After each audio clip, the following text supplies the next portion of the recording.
축복합니다. 반갑습니다. 잘 오셨습니다. 자, 오늘은 정비신앙, 그런 제목으로 말씀의 은혜를 함께 생각해 보려고 합니다. 저희가 살고 있는 지금을 가리켜서 흔히 종말이다, 말세다, 그렇게들 말합니다. 말세다, 말세, 그렇게 이야기하죠. 본문 7절에서도 만물의 마지막이 가까이 왔으니 라고 기록합니다. 여기서 만물의 마지막이란 이 세상의 끝자락을 가리킵니다. 여러분, 이 세상에 끝이 있다고 믿으십니까? 아이, 목사님, 지금 뭐 세상에 잘 돌아가고 있는데 무슨 끝이 있습니까? 성경은 세상에 시작이 있는 것처럼 이 세상은 끝이 있다고 이야기합니다. 종말이 있다고 분명하게 말씀해 주고 있습니다. 이처럼 세상의 종말을 향해서 달려가고 있는 저희는 어떤 모습, 어떤 신앙을 가져야 합니까? 저는 이 시간 저희가 지녀야 할 정비 신앙의 두 가지 모습에 대해서 여러분에게 말씀을 드리려고 합니다. 정비 신앙의 첫 번째 모습은 기도입니다. 자, 7절 말씀이죠. 우리 7절 말씀을 다시 한번 읽습니다. 만물의 마지막이 가까이 왔으니 그러므로 너희는 정신을 차리고 근신하여 기도하라. 여러분, 기도가 무엇입니까? 하나님과의 영적인 대화입니다. 종말의 때가 가까울수록 저희는 기도를 통해서 하나님과의 긴밀한 소통이 이루어져야 합니다. 힘들고 어려울 때일수록 하나님 앞에 나아가서 기도하는 거죠. 저희가 기도하면 하나님은 저희의 기도를 들어주시고, 또 저희가 기도할 때 하나님 그 기도를 통해서 저희에게 말씀해 주시고 응답해 주십니다. 그러므로 저희는 기도함을 통해 하나님을 더욱더 의지해야 합니다. 여러분, 기도하지 않는 사람은 하나님을 의지하지 않는 사람이죠. 이처럼 기도는 정비신앙의 처음이자 마지막이 되는 줄로 믿습니다. 특별히 어떻게 기도하라고 했습니까? 정신을 차리고 근신하여 기도하라, 그렇게 명하셨습니다. 근신하여 기도한다는 것은 주변의 환경이나 또 내 형편과는 아무런 상관없이 마음의 중심을 가지고 침착하게 그리고 성실하게 매일같이 기도하라, 그런 내용입니다. 다시 말해서 기도하기를 게을리하지 말라. 무슨 일이 있어도 쉬지 말고 날마다 깨어 기도하라, 그런 뜻입니다. 여러분, 이런저런 핑계 댈 것이 없습니다. 형편과 상관없이 나의 여러 가지 삶의 고난과 아무런 상관없이 저희는 매일같이 하나님 앞에 기도해야 하는 것입니다. 여러분, 정신을 차리지 못하고 기도하지 않다가 결정적인 순간에 부끄러운 일을 당한 예수님의 제자들이 있는데, 그 중에 대표적인 사람이 바로 시몬 베드로입니다. 예수님께서 겟세마네 동산에 올라가서 기도하실 때 베드로에게도 함께 가서 기도하자고 했습니다. 자, 그런데 베드로는 어떻게 했습니까? 피곤함을 이기지 못한 채 잠이 들고 맙니다. 잠을 자버렸습니다. 기도하는 그 시간에 기도하지 않고 잠을 잔 거죠. 예수님은 그런 베드로에게 이런 말씀을 하십니다. 마태복음 26장 말씀에 보면 제자들에게 오사 그 자는 것을 보시고 베드로에게 말씀하시되 너희가 나와 함께 한 시간도 이렇게 깨어 있을 수 없더냐. 시험에 들지 않게 깨어 기도하라. 마음에는 원이로되 육신이 약하도다. 여러분, 기도해야 할 그때에 기도하지 않고 잠들어 버린 베드로, 결국 어떻게 되었습니까? 시험에 들었습니다. 믿음을 지키지 못했죠. 또 자신의 직분과 사명을 감당할 수 없었습니다. 기도를 하지 않았더니 시험에 들고, 기도하지 않았더니 믿음을 지키지 못하고, 또 기도하지 않았더니 자신의 직분과 사명을 감당할 수 없었던 것입니다. 내가 죽을지언정 예수님을 버리거나 예수님을 부인하지 않을 것이라고 그렇게 호언장담했던 베드로는 예수님이 군병들에게 붙잡혔을 때 예수님을 버리고 도망쳤습니다. 또 생명의 위협을 느낀 나머지 예수님 모른다고 부인했습니다. 심지어 예수님을 저주까지 했습니다. 자, 왜 이렇게 되었습니까? 그가 기도하지 않았기 때문입니다. 여러분, 기도하지 않으면 믿음을 지키지 못하고 사명 감당하는 것, 그것뿐 아니라 예수님께 등을 돌립니다. 예수님과 멀어집니다. 예수님을 모른다 이야기까지 할 수 있다는 것이죠.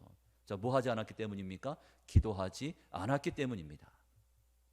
여러분, 만문의 마지막 때가 가까울수록 이처럼 저희가 기도에 힘쓸 이유가 무엇입니까? 왜 기도해야 합니까? 첫째, 이 세상에서의 삶이 점점 더 각박해지기 때문입니다. 여러분, 각박한 세상에서 내 힘과 내 능력 가지고 믿음 지키며 사는 것 불가능합니다. 세상은 점점 힘들고 어려워집니다. 이런 세상에서 믿음 지키는 것, 기도 없이는 불가능한 일이죠. 과학과 기술이 발전하면서 우리의 삶은, 우리의 몸은 훨씬 더 편해졌습니다. 편리해졌어요. 하지만 그것과는 별개로 저희의 심령은 각종 스트레스와 염려, 걱정, 근심으로 말미암아 하루도 마음 편할 날이 없습니다. 몸은 편해졌는데 심령이 불편해졌습니다. 인생의 온갖 무거운 짐들이 저희 어깨를 짓누르고 있지 않습니까? 자, 그런 저희에게 말씀합니다. 시편 55편 2절에 있는 22절 말씀, 우리 보면서 같이 읽을까요? 시작. 내 짐을 여호와께 맡기라. 그가 너를 붙드시고 의인의 요동함을 영원히 허락하지 아니하시리로다. 너의 인생의 모든 무거운 짐을 여호와께 맡기라고 말씀하였죠. 이처럼 저희가 짊어진 인생의 무거운 짐을 하나님께 맡길 수 있는 방법이 있는데, 그것이 바로 기도입니다.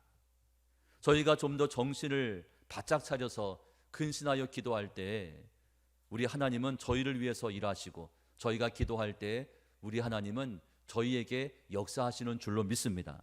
시편 40편 말씀에 기록하였습니다. 내가 여호와를 기다리고 기다렸더니 귀를 기울이사 나의 부르짖음을 들으셨도다.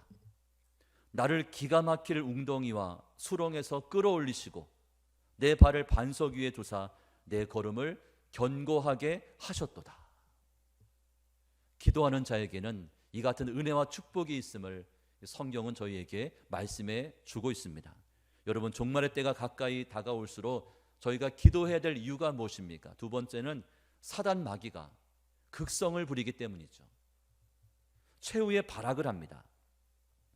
어둠의 세력은 저희가 방심한 틈을 타서 지속적으로 저희를 괴롭힙니다. 영적인 싸움이죠. 나쁜 길로 유혹합니다. 자, 어떤 식으로 유혹합니까? 신앙생활에 게으름을 피우게 합니다. 게을러지게 만드는 거죠. 예전만큼 열심히를 내지 못하게 합니다. 게을러져 있습니다. 세상을 더 사랑하고 세상을 더 의지하게 만듭니다. 또 하나님의 말씀을 듣지 못하게 하죠. 하나님의 말씀을 깨닫지 못하게 할 뿐 아니라 습관에 따라서 죄책감 없이 죄를 짓게 합니다. 여러분, 저희에게 이 같은 증세가 나타나지 않도록 미리미리 우리의 속 사람을 단속해야 합니다. 우리의 심령을 자세히 살피셔야 합니다. 이것이 바로 정비신앙이죠. 그런데 사단 마귀는 특별히 어떤 사람을 자신의 먹잇감으로 이렇게 정해둡니까? 어떤 사람이 먹잇감이 됩니까? 기도하지 않는 사람, 기도하지 않고 있는 사람이 사단 마귀의 좋은 먹잇감입니다. 그래서 기도하지 않는 자는 세 가지 함정에 빠지게 된다고 합니다. 첫째는 시험에 빠지고, 두 번째는 원망과 불평에 빠지고, 그리고 세 번째가 절망입니다. 기도하지 않았더니 시험에 빠집니다. 기도하지 않았더니 늘 그 입술 가운데 부정적인 원망과 불평의 소리를 내뱉고 있는 거죠. 기도하지 않으니까 원망과 불평이 나옵니다. 그리고 기도하지 않았더니 절망입니다. 낙심이죠. 인생에 소망이 없습니다. 여러분, 기도하지 않는데 무슨 희망이 있겠습니까? 기도하지 않는데 무슨 소망을 가질 수 있겠습니까? 사단 마귀의 밥이 되지 않으려면, 그들의 먹잇감이 되지 않으려면 저희들 정신을 차리고 날마다 깨어서 근신하여 기도해야 합니다. 여러분, 문제만 있을 때만 기도하지 말고, 문제가 생겼을 때만 기도하지 마시고, 매일같이 시간을 정해놓고 날마다 규칙적으로 기도하십시오. 어떤 분들은 문제가 있어야 기도하시는 분이 있어요. 문제가 없이 그냥 삶이 살만하면 기도하지 않습니다. 또 문제가 생기면 또 나와서 기도합니다. 여러분, 그렇게 하지 마시고 늘 삶 가운데 매일같이 기도하십시오. 매일같이 시간을 정해놓고 하나님 앞에 이같이 기도할 수 있기를 축복합니다. 여러분, 다니엘은 한 나라의 총리였습니다. 그보다 더 바쁜 사람이 어디 있었겠습니까? 그러나 다니엘은 그 바쁜 와중에도 하루에 몇 번씩이요? 3번씩 시간과 장소를 정해놓고 목숨을 건 기도를 드렸습니다. 목숨을 걸고 기도하였죠. 백부장 고넬료는 로마의 장교였지만 그는 하나님을 경외하면서 늘 기도하던 사람이었다고 성경은 백부장 고넬료에 대해서 말씀해 주고 있습니다. 여 선지자 안나는 어떠했습니까? 그녀의 나이 100세가 넘었지만 그녀는 날마다 성전을 지키면서 성전에 머물러 있으면서 금식하며 기도했습니다. 자, 100세가 넘으신 분 계십니까? 한 분도 안 계시잖아요. 그죠? 여러분, 성전에 머물면서 왕성하게 무엇인가 활동하면서 봉사하라고 섬기라고 말씀을 드리는 것이 아니죠. 성전을 지키면서 성전에서 하나님 앞에 기도하는 겁니다. 자, 정비신앙의 두 번째 모습은 청지기 같이 봉사하는 것입니다. 자, 10절 말씀인데요. 10절 말씀도 우리 보면서 같이 읽습니다. 각각 은사를 받은 대로 하나님의 여러 가지 은혜를 맡은 선한 청지기 같이 서로 봉사하라. 자, 이 말씀에 보면 어떻게 봉사하라고 했냐면 선한 청지기 같이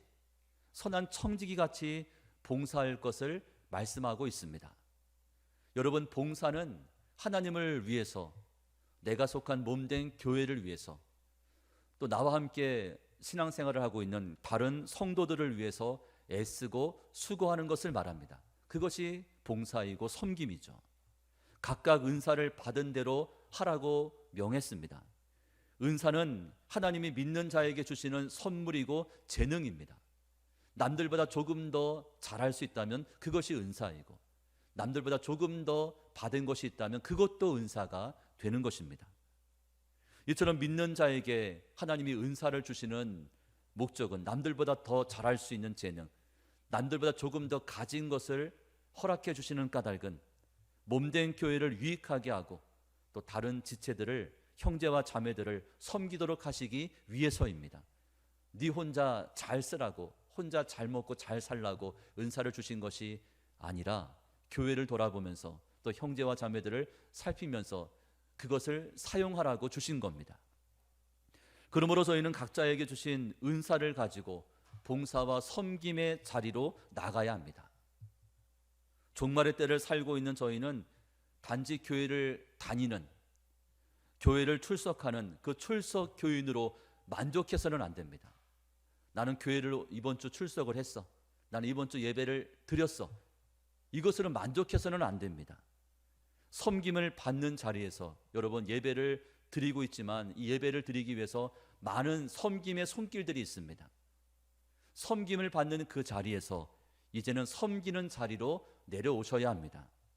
또 구경하던 자리에서 이제는 선수의 자리로 내려오셔야 하죠. 관중석에서 구경하던, 편한 자세로 구경하던 그 자리에서 이제는 필드의 선수로, 경기장의 운동선수의 그 자리로 내려오셔야 합니다. 자, 시간이 지나면서 아이가 성장하는 것처럼 저희의 믿음과 신앙도 시간이 흘러가면서 점점 더 성장하고 성숙해져야 하는 것입니다. 여러분, 노래방에서 점수가 50점 이상 나오면 누구나 찬양팀에 설 수 있습니다. 노래방, 코인 노래방 넣고 일단 마이크 잡고 부르면 최소한 50 이상은 나오더라고요. 맞습니까? 예, 그러니까 누구나 할 수 있다는 이야기이죠. 누군가를 가르치거나 또 아이들을, 학생들을 좋아한다면 주일학교 교사가 제격입니다. 그죠? 그 자리에서 얼마든지 봉사할 수 있습니다. 다른 재주는 없어도 내가 집안 살림은 잘한다. 그죠? 내가 집안 살림만큼은 그래도 잘하는 편이다.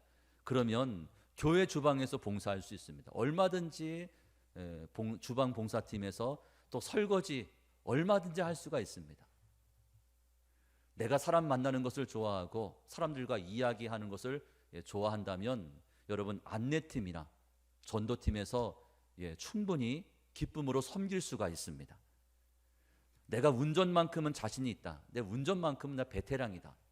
그러면 여러분들 이 차량팀에서 섬겨주시면 안성맞춤입니다. 자, 교회가 재개발이 되면서 이렇게 이제 교회까지 오는 길이 많이 험해지지 않았습니까? 이제 이번 주간부터는 요 계단길도 막힙니다. 요 계단으로 오셨던 분들은 이제 계단길도 이번 주부터 막힙니다. 그래서 지금도 이제 철거 업체에서 이 성면 제거 작업하고 각 집들마다 있는 기기들 다 끄집어내서 지금 정리하고 있습니다. 3월까지 정리가 끝나면 3월부터 이제 철거에 들어갑니다. 그래서 이제 뒷 골목길도 이제 사람이 통행할 수 없기 때문에 거기를 막아버립니다. 이제 요 한 길만 이제 뚫려 있는 거죠. 이쪽. 제 생각에는 운전하실 분만 있으면 저쪽 영화초등학교 앞으로 해서 이 대방마트 건너편으로 해가지고 이 교회까지 들어오는 요로 차량 운행을 하면 좋겠다. 5분이면 오거든. 차로 타면 5분이면 옵니다. 근데 이제 길이 험하고 이제 주변 환경이 안 좋으니까 상당히 위험할 수 있거든요. 우리 아이들도 그렇고 어른들도 마찬가지입니다. 운전하실 수 있는 분만 있다면 1부, 2부 예배 시간에 차량을 한 번, 두 번씩만 돌려줘도 그죠? 차를 타고 들어오시면 되거든요. 그럼 아무런 문제가 없습니다. 자, 누구만 있으면 운전하실 분만 있으면 운전하실 분이 없네. 제가 운전을 하는데 제가 그럼 운전을 할까요? 주일날 운전하고 와서 빨리 또 설교 준비하고 이게 올라올까요? 혼자서는 불가능합니다. 여러분 운전하실 수 있는 분은 저한테 말씀해 주세요. 제가 한번 해보겠습니다. 한 30분만 먼저 오시면 얼마든지 차량 운행 우리가 할 수가 있습니다. 그러니까 운전으로 섬길 수가 있습니다. 또 남들보다 물질의 은사와 축복을 조금 더 받았다면, 물려받은 것이 조금 더 있다면 하나님의 선한 사업에 물질로도 헌신할 수가 있는 것이죠. 물질로 섬길 수가 있습니다. 이처럼 하나님과 교회와 다른 지체들을 위해서 봉사를 하면 자, 어떤 열매가 우리 가운데 주어집니까? 또 봉사자들에게는 어떤 유익이 있습니까? 첫째는 교회가 부흥합니다. 할렐루야. 여러분 교회 부흥은 저절로 되는 것이 아닙니다. 가만히 있으면 교회가 부흥됩니까? 천만의 말씀이죠. 성도들이 각자 받은 은사대로 그 은사 가지고 섬겨줄 때, 교회 구석구석에서 자기 역할을 감당해 줄 때, 그때 몸된 교회는 훨씬 더 건강해집니다. 여러분 교회가 건강해지면 하나님께서 예비된 영혼들을 자, 어떤 교회에 보내주시겠습니까? 건강한 교회에 당신의 영혼들을 보내주신다는 거죠. 그것이 참 부흥입니다. 그러므로 저희들은 어떻게 하면 우리 영진교회를 건강한 교회로 세워갈 것인가에 먼저 관심을 가져야 합니다. 그러기 위해서는 여러분이 각자 맡은 그 자리에서 은사를 가지고 섬기고 봉사해주는 그런 역할들이 필요한 거죠. 그렇게 저희가 잘 준비가 되어지면 때가 되어 하나님께서 영혼들을 저희 가운데 붙여주실 줄로 믿습니다. 두 번째는 봉사자의 신앙이 성장합니다. 봉사를 하면서 이게 이 봉사자들이 죽을 고생을 하는 것이 아니라 봉사자들의 신앙이 성장합니다. 사람의 몸은 적당히 움직여줘야 하죠. 또 운동을 해주면 더할 나위 없이 좋습니다.